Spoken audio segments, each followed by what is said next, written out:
What's up, people of some description? I'm still listening to music. Kind of want to get focused in on the centre there because that just makes more sense. I haven't made one of these videos in about a week. I've had an interesting few days, so I have. What have I done in the last few days since I made one of these little videos? Well, it was my mother's birthday. Our birthdays are about a week apart. So, Monday, a week ago, this day a week ago, we went to a place called Inishbofin. Have you ever heard of Inishbofin? Well, some of the Irish viewers watching this might know what Inishbofin is. Anyhow, Inishbofin is an island off the west coast of Ireland. It's an island. I don't know how many people live on this island, but I know that it gets busy during the summer and quiet during the winter. But it's beautiful. If you ever get the chance to go to Inishbofin, I'd highly recommend you go to Inishbofin. Yeah, that's literally everything that I have. I have kind of like about Inishbofin. It's nice. It's beautiful. Inishbofin. It's class. The sun is kind of, you know. The reason I have the sun behind me, it's acting as kind of a nice backlight, but the reason I have it behind me is because if the sun was in front of me, then my eyes would be squashed. So maybe I'll just turn the camera a little bit and have it kind of more of a side light, if you know what I mean. A light coming from this direction. But yeah, that's why I went to Inishbofin, I suppose. It was because it was kind of like, we went for a night. It was cool. There's not a whole lot of supermarkets there. I suppose it's a rural island. There is a grocery shop kind of thing there, but everything's kind of open late, so you'd be kind of stuck for food. But it was a lovely little time I had. We flew in. Well, we didn't fly in. We got the ferry in and landed on the old harbour. And then we went to the house that we were staying in. We didn't go for a while because we had to check in at 3 o'clock. So what we ended up doing was we ended up just kind of like walking, and that was fine. You know, that was cool, just walking around seeing all this mad stuff. It was filmmaking gold. I did bring the camera and I did bring the tripod and I did record nothing. I suppose I kind of just enjoyed the moment, you know what I mean?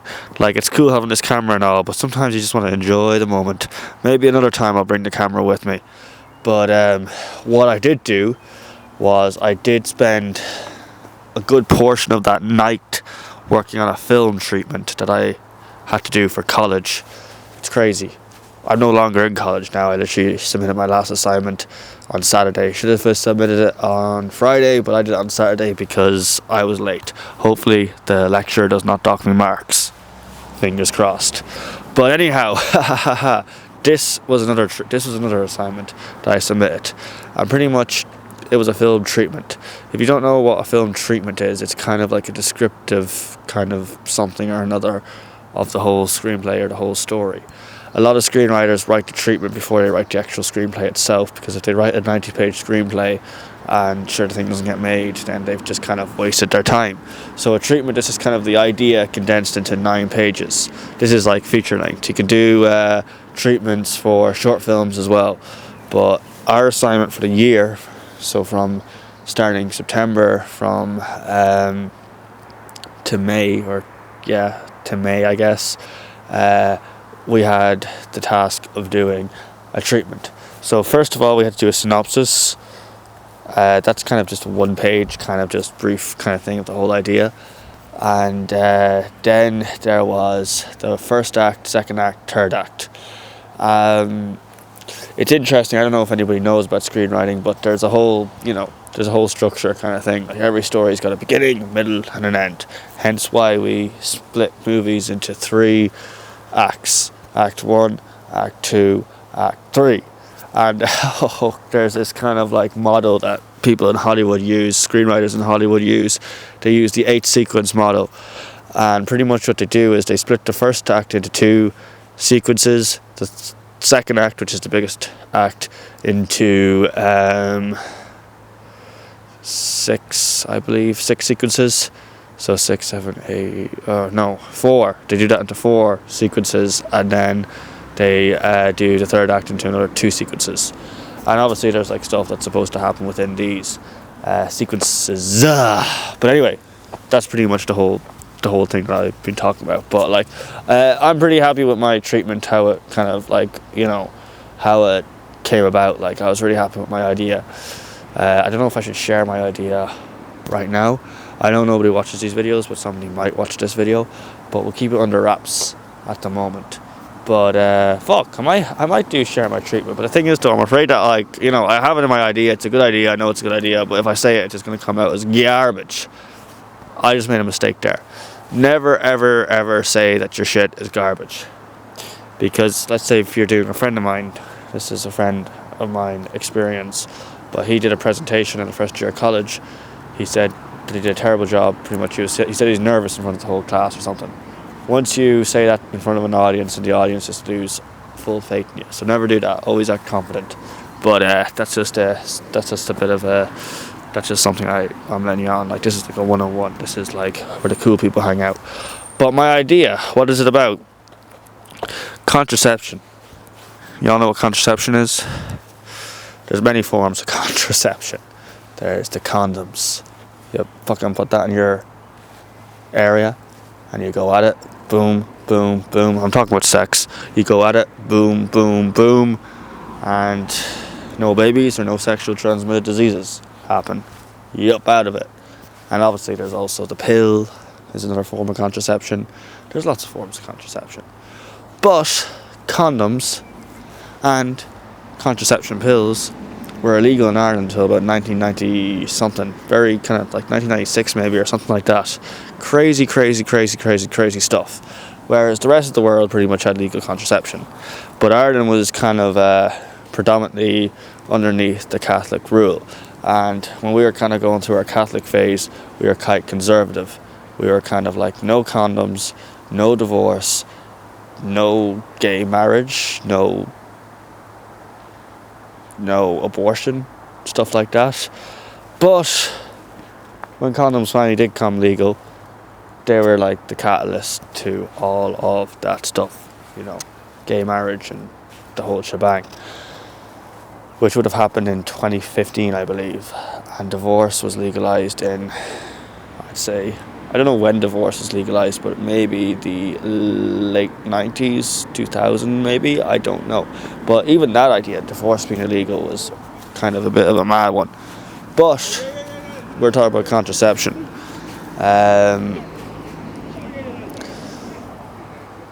In 1971, there was a group called the Women's Liberation Front. And they were the ones that pretty much pushed for the legalisation of contraception. And in 1971, they got the train up to the north of Ireland because north of Ireland was part of Britain, and in the UK, condoms were illegal. And what they did was they went up to the north on the train, brought down all the contraception pills and just condoms, rubber condoms. Brought them down to Dublin, and they were like, we got condoms, they should be legal. And I don't really know what happened from there. But they called that instant the condom train. Now, how does this tie into my story? Well, a friend of mine, who will remain nameless because I don't know how people like to be perceived on camera and on the internet, but he and I went out for a pint one night and we just got talking. And he used to work in a pub, and in his pub he had a regular, and the regular used to sell contraception back in when it was illegal. So I liked that idea. I was like, that idea would be great for a screenplay. And we were making our treatment, and I had another idea. The other idea was a bit more shitter than that idea. So I decided not to go with the original idea, and I told the lecturer that I want to go with this idea. So pretty much I came up with this guy called Eugene, and he's a contraception dealer. Does this in the black market in the 70s pretty much. But he doesn't do it for... He doesn't care about,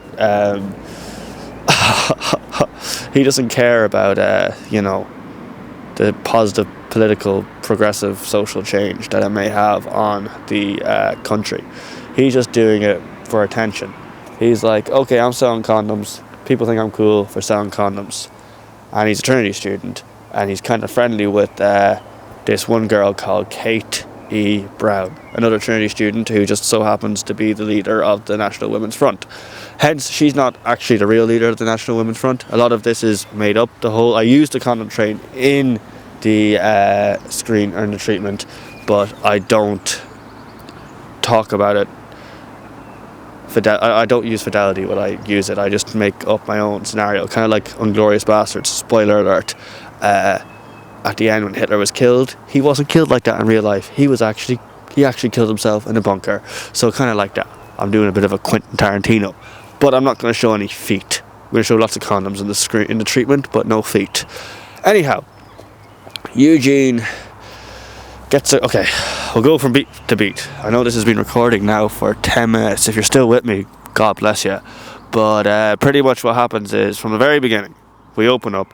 It's Eugene in a political kind of, surrounded by a lot of student political activists in a hall, listening to Katie Brown talk about how she wants condoms to be made legal and what she wants to do to make condoms legal. She wants to organise a protest. She's talking about the condom train. And what happens is, Eugene, because he's full of attention and he's a bit of a fucking clown, starts clapping, and people kind of look at him and be like, what are you doing? But they kind of join in because like, oh yeah, go Katie, yeah. Then what happens after that is Eugene is kind of sat in the corner after the meeting is all wrapped up, and everybody's in the corner talking to Katie, patting her on the back, being like, well done girl, you did a great job. And Eugene's just kind of like, ooh, I want that attention. So what Eugene does is he waits for them to all leave, all the people, all the student activists, and maybe one or two are still in the hall, and he sees Katie putting a few chairs away, cleaning up the hall after the meeting because they have to be out with her. Eugene helps her, and she just kind of smiles. She's like, oh, thank you, random guy I don't know. And then anyway, at the end they kind of start talking. Eugene notices that she turns her back. He takes the opportunity to rob cigarettes out of her handbag, puts the cigarettes in the back of his pocket, says nothing. Both of them leave the hall, say goodbye to each other, blah blah blah. Eugene kind of follows her to the bus stop, sees her going to the bus stop, and she stops at the bus stop and she's searching for her bag. She can't find her cigarettes. Eugene, in her mind, just conveniently sits himself down at the bus stop and he goes, hi again, and she's just like, oh. And then he takes out a cigarette from his fucking pocket, lights it and looks at her and he goes, do you want one? And she goes, yeah. And they start smoking and they have a nice conversation. And Eugene she warms up to Eugene. Eugene says to her, for some reason he knows about contraception and he knows a lot about that, and she's kind of impressed by that, and they end up exchanging numbers. She gives him a kind of pamphlet of some sort, to Women's National Front, with her phone number on it. He gives her phone number. She gets in the bus, she leaves. Eugene goes home to his place in Ranelagh where he's staying in his student digs, and he's smoking cigarettes out his window, just being Eugene, chilling the fuck out. He hears a knock on his door. It's his landlady wearing a crucifix, a very Catholic woman. He's not in trouble. She's just like, oh, the phone is downstairs. Somebody's on the phone downstairs. Do you want to go downstairs and answer the phone because somebody wants to talk to you, Eugene? Eugene goes downstairs. He says, hello. Who's on the phone? It's Elizabeth, Eugene's mother. Eugene hates his fucking mother, Elizabeth. So what happens is, she's like, your auntie and uncle, Paul and Edwina, are home. Come home, Eugene. Eugene goes home. Eugene's from a very wealthy Protestant family. He lives in a big house. He's there in the study looking at his older sister, Agnes, who Elizabeth likes more than Agnes is the favourite child of the family. Eugene's smoking cigarettes, being a bit of a bum. He doesn't look put together, whereas everybody else in the room looks put together. Although, I will say, for context, Paul and Edwina they're Irish, but they've lived in America for a long time. Have a bit of an American twang, have a bit of an American swagger. They have nicer clothes, well, more casual clothes. Yeah.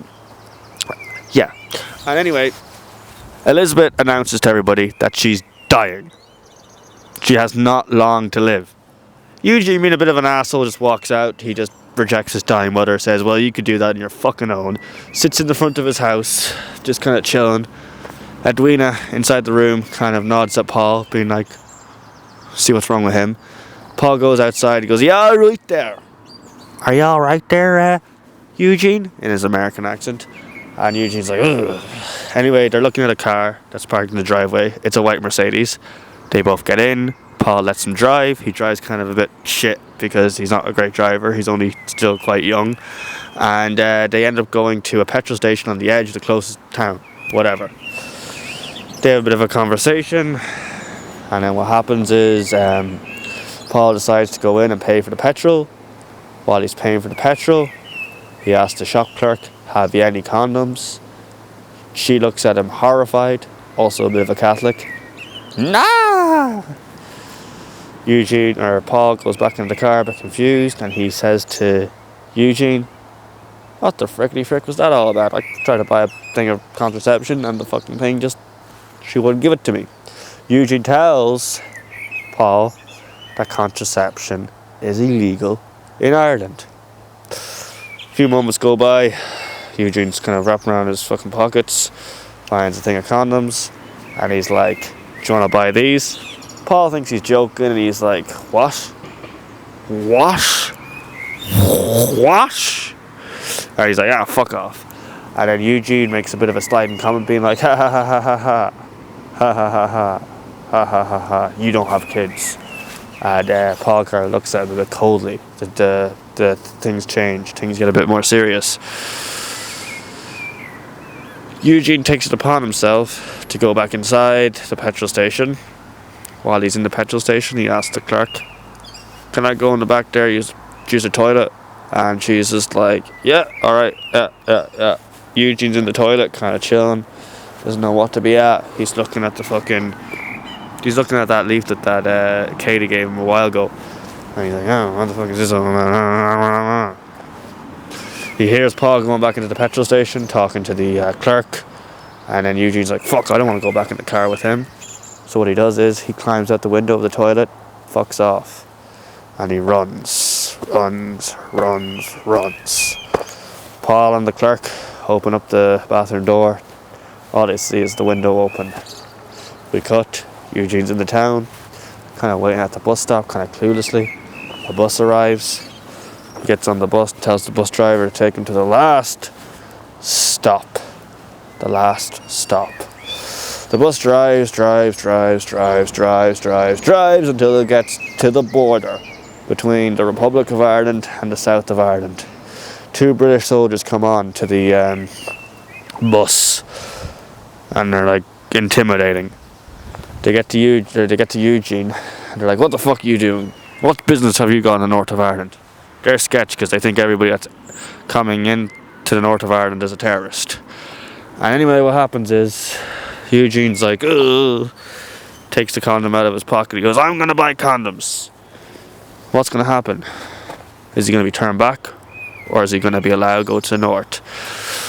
Well, he's allowed to go to the north because the two soldiers just start laughing at him because he's buying condoms. What happens from there is Eugene goes into the north, buys condoms, brings back a load of condoms back to the Republic of Ireland. He ends up back in Dublin, and what happens from there is he continues attending the political meetings that Katie is holding. But he becomes really cool because he starts selling everybody, all the student activists, condoms. And everybody looks at him as a kind of a god, being like, you're such a badass. You're selling condoms. You're so progressive, Eugene. But he's doing it for attention and money.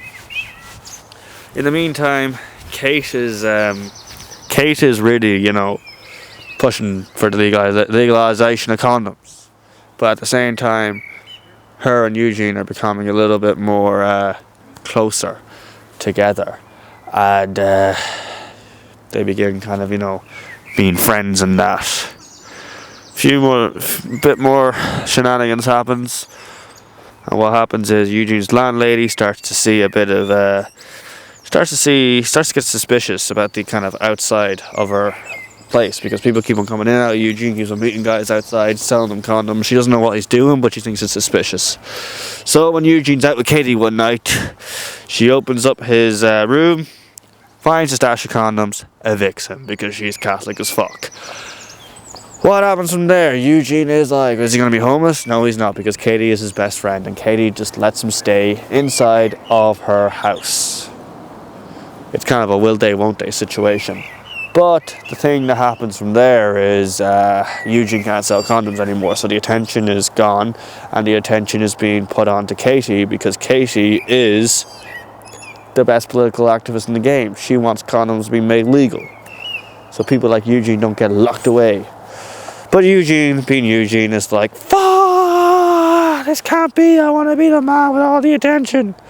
And then what happens from there is, she's like, they have a row, and their friendship ends, and what happens from there? Eugene gets kicked out of her house. So Eugene wanders the streets of Dublin, homeless, looking for a place to live, a place to be, you know? He doesn't want to go back home, can't go back to his old place, and he's riled with Katie, so he can't go to her either. So where does he go? He goes to a frickin' church of all places. And he's kind of bumming around the church, kind of sleeping in the church, essentially being homeless. What happens from there? The priest comes in, and he's like, are you okay?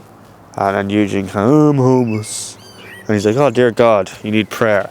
So he brings him into a room, and there's a prayer group there. Who's in the prayer group? It's his old landlady.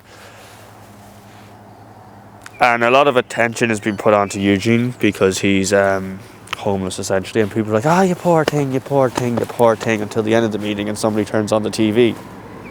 And then what happens from there is, oh yeah, while this is happening, Eugene's like pointing jabs at the landlady, being like, and my landlady made me homeless. And like nobody knows that she is the landlady, and she's just looking at him like he's an evil man.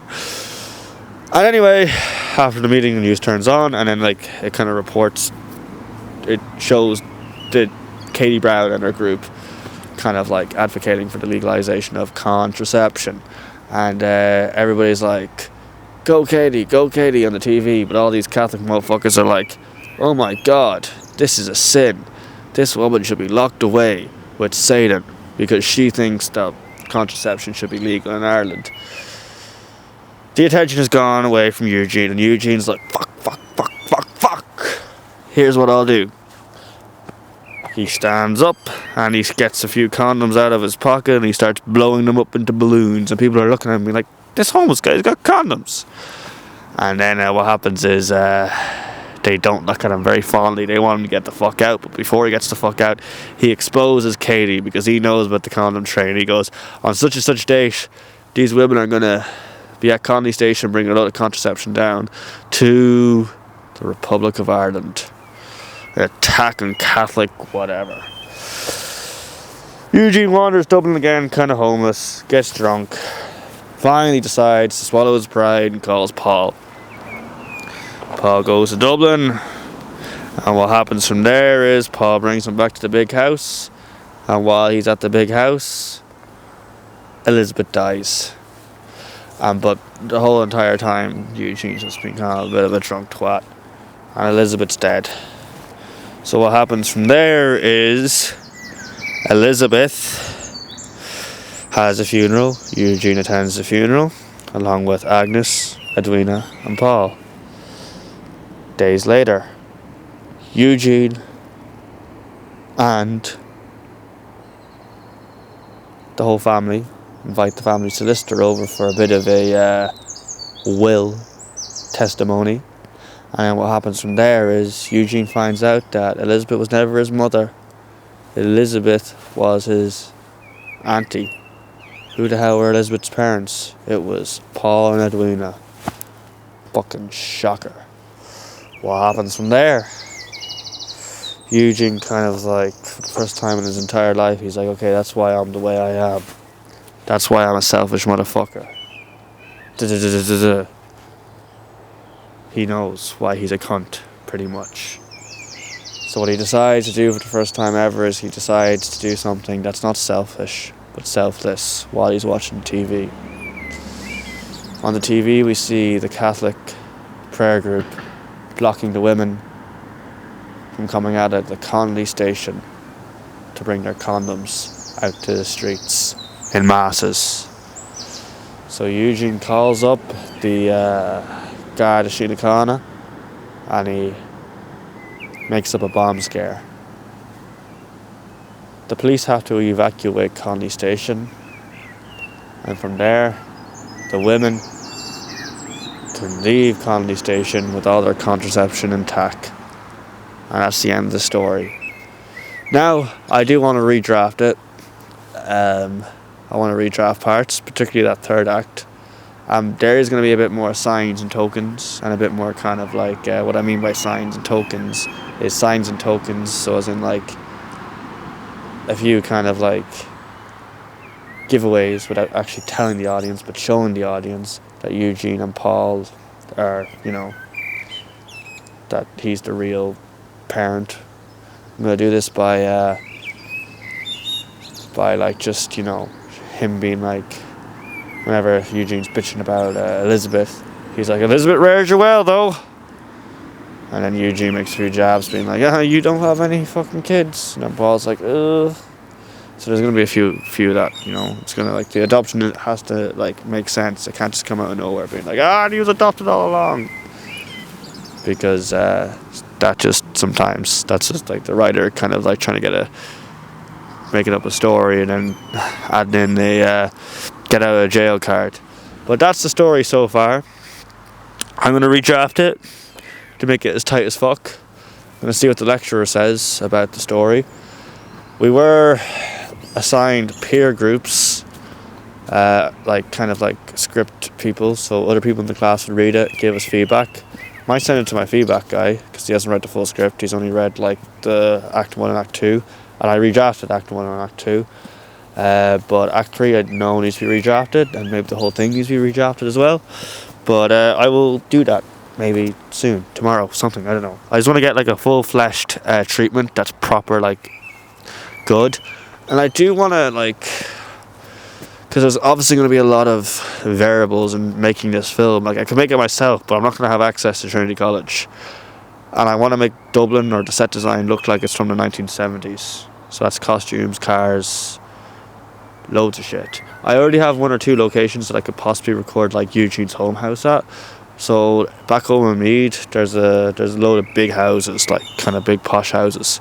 I could easily use one of them. I could just ask the people, being like, they would probably let me do that. And plus it's exposure for them as well. But I feel like, I'd love to act in it. I'd love to act as the Eugene. I mean, I can still apply for it, but I know for a fact that this, as a screenplay, could be made. Don't know if I could act in it, because people might want the main character to be an actual actor that has, that people know. Because like when people are like, oh look, Cillian Murphy's in this, what's the name of the film again? I don't know, Cillian Murphy's in it, we'll go see it anyway.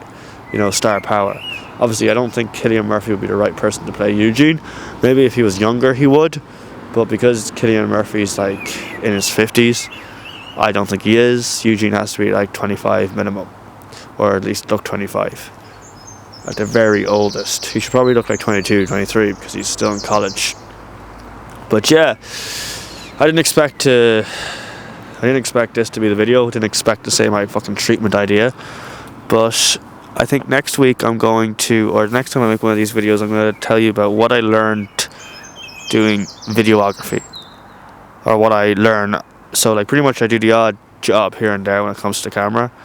I record an event or whatever, and I'll always learn something from such an event, because something will go wrong, and you normally learn from what goes wrong. So for instance, I brought this to an event, recorded like an event that was over an hour. What happened? The SD card was full, so I need to buy another SD card so that doesn't happen again. And I just kind of do stuff like that. But like that's my treatment. Maybe I might flesh it out. I need to come up with a verbal pitch for it, so I can like maybe pitch it at an event. Like there's pitching competitions that you can enter. But yeah, please don't rob my idea if you actually listen to the idea the full way through. But it's been your boy Lawser D. Thanks for watching. Have a lovely day.